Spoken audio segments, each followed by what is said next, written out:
46 degrees Celsius, 115 degrees Fahrenheit, not in a desert, not in a modern heat wave, but in ancient China nearly 1,000 years ago. Now imagine this, the air so hot it shimmers like boiling glass, the earth cracking beneath bare feet, rivers shrinking into dying veins of mud, and sun-scorched cities where people toil in open courtyards with no refrigeration, no electricity, and no mercy from the sky above. The kind of heat that today collapses power grids, melts asphalt, shuts down entire nations. Yet they endured it, not for hours, not for days, but for generations. Farmers, working in blazing fields, scholars writing under lantern-lit ceilings of thick clay, children playing while wind carried dust like burning needles across their skin. No fans, no cooling machines, no air-conditioned rooms to retreat into only the unbearable breath of summer, heavy, slow, relentless, where even the shade felt like warm iron. And somehow, they survived. Not just survived, they thrived, built empires, invented engineering marvels, preserved traditions, knowledge, and life, while heat like this would send modern cities into blackout chaos. So the question rises like a mirage on scorched stone. How did ancient China outsmart deadly heat centuries before electricity existed? Their answer was not luck, not chance, but engineering born from philosophy, science carved into earth, and architecture shaped by nature itself. This is the forgotten story of a civilization that learned to cool the uncoolable, not with machines, but with wisdom, wood, clay, wind, water, and the discipline to understand the rhythm of nature long before we declared war against it. You think heat is just discomfort, sweat, thirst, fatigue, and inconvenience. But in the ancient lands of scorching China, heat was not an irritation.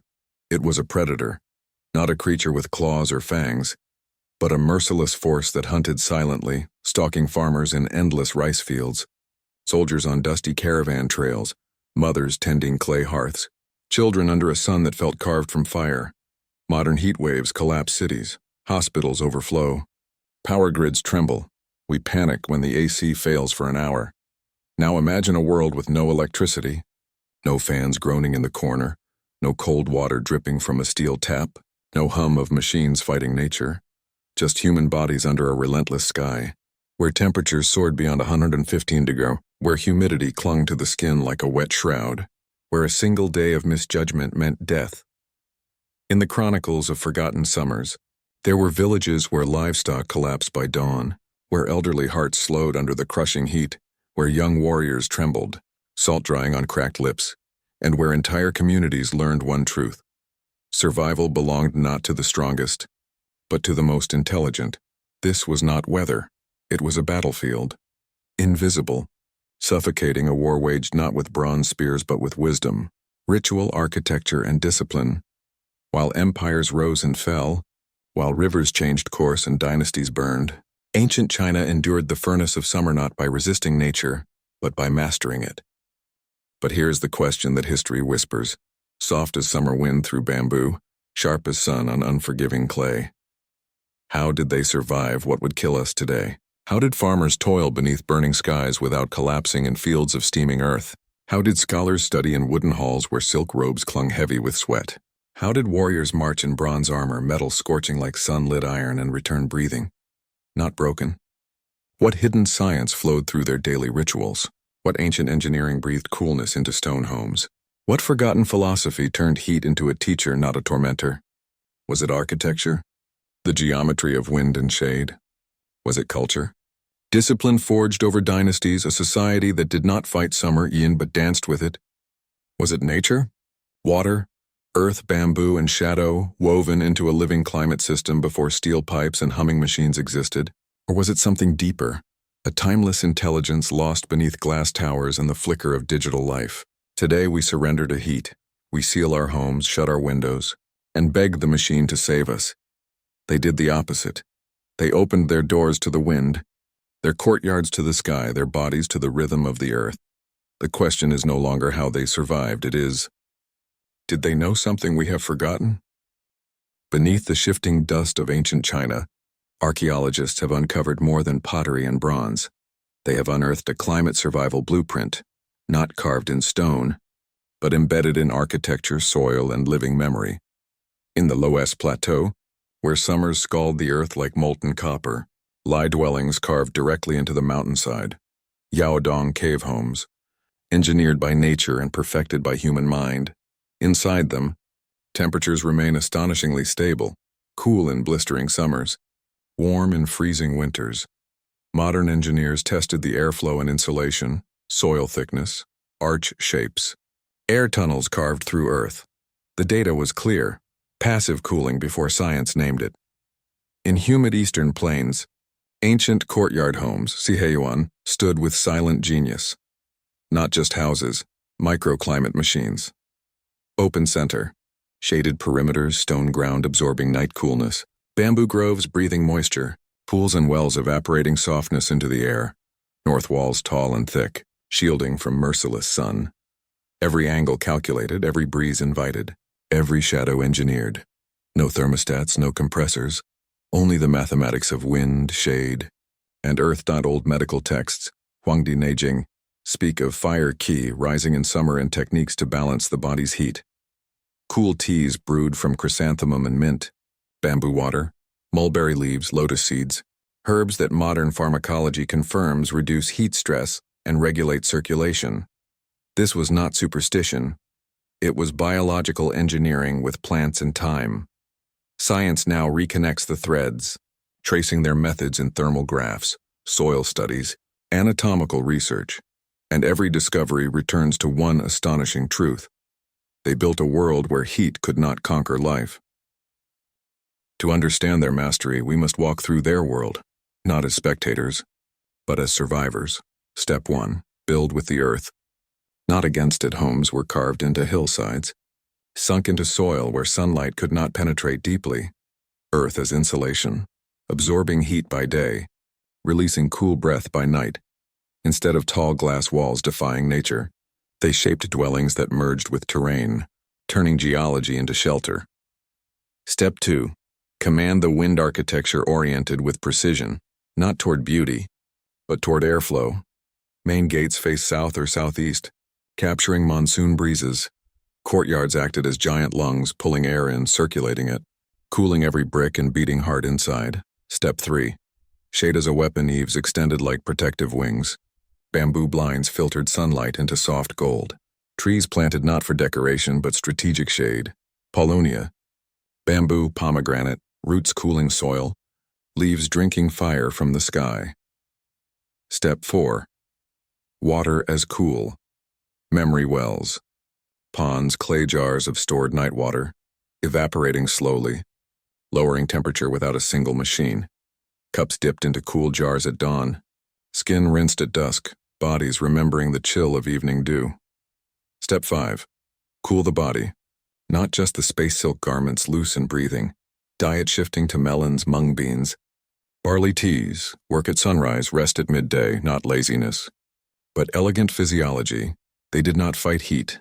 They moved around it like water around stone. When the world burned, they adapted, not with metal and motors, but with rhythm, wisdom, and earth. Stand in a modern city today. Glass towers shimmer, machines hum, wires pulse with electricity.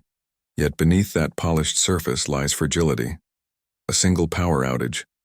A blown transformer and climate-controlled confidence collapses. Rooms suffocate.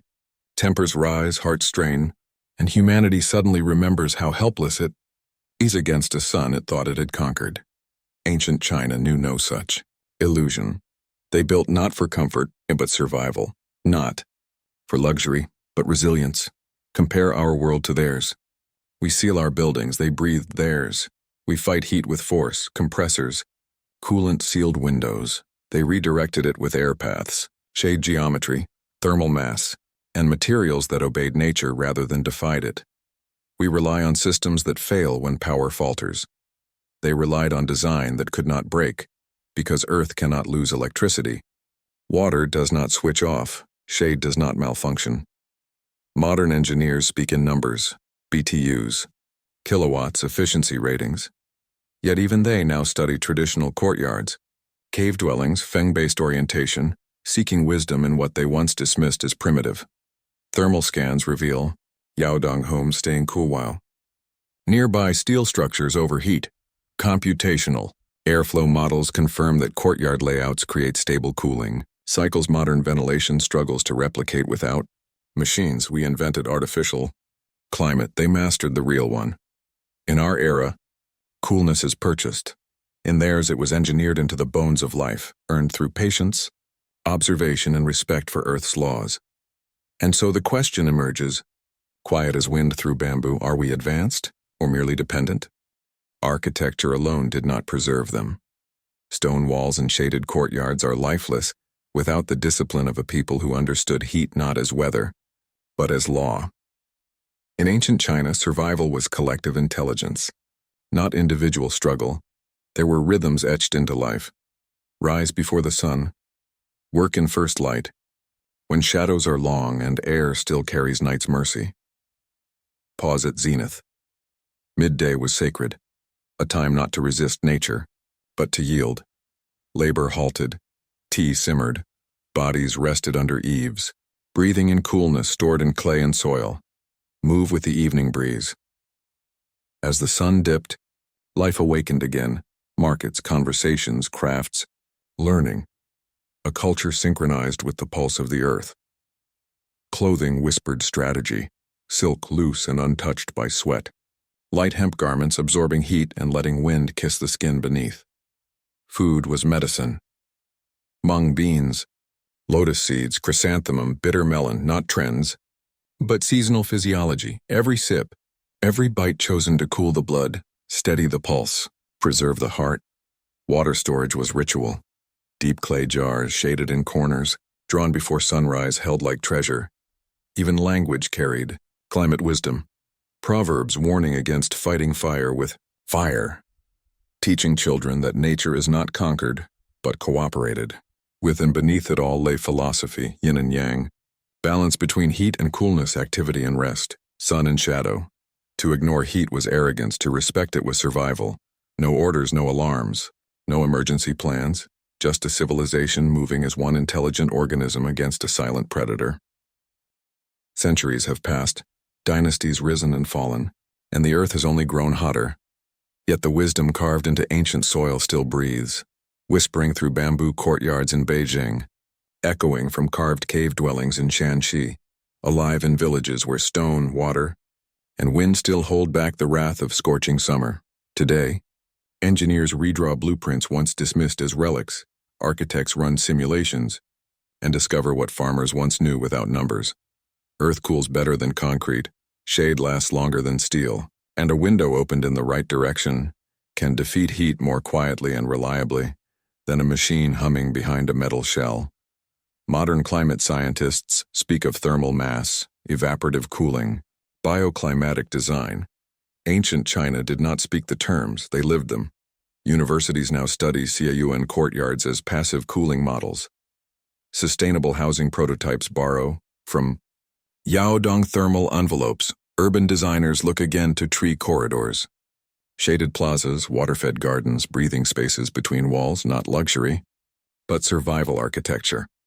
And as blackout warnings flash across global cities, as air conditioners strain and grids tremble, as asphalt radiates heat like burning coal after sunset, humanity turns slowly, humbly, back to principles built before wires, before switches, before dependence. For every glass skyscraper overheating in silence, 1,000-year-old cave dwellings leaps cool in the earth. For every exhaust vent coughing heat into crowded streets, a courtyard breathes, cooling life with nothing but geometry, shadow, and patience.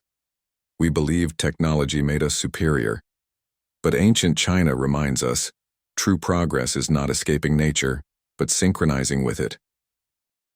And now pause, close your eyes for a moment. Imagine the heat returning, slow at first, then merciless, a sun so fierce it bends the horizon, air thick enough to taste, your breath turning heavy as molten iron in your lungs. In that future, not centuries away, but perhaps only decades, power grids flicker, AC units die one by one, cities gasp beneath an unforgiving sky. Where do you go? To the tower of glass that traps heat like a furnace? To the sealed rooms built by efficiency rather than wisdom? Or to the quiet courtyard shaded by clay and timber? To the earth-hugging walls, the breezes guided by ancient geometry? The rooms that breathe with you instead of against you. Civilization likes to believe that age equals advancement, that the arrow of progress always points forward. But history whispers a different truth. We do not always evolve, sometimes we forget, and survival belongs to those who remember. These designs were not luxury, they were not philosophy. They were survival, refined by hunger, heat and time, a wisdom paid for in sweat and centuries, not silicon and steel. So as the world grows hotter, as modern comforts tremble before ancient climate forces, the question becomes simple. Will we relearn what once kept millions alive? Or will we trust machines more than the laws of nature and pay the price when silence follows the hum of electricity? Tell me, after hearing this story, do you see ancient architecture as nostalgia or as the blueprint for humanity's future? Share your thoughts below. Because knowledge forgotten is disaster waiting, and knowledge remembered is survival reborn.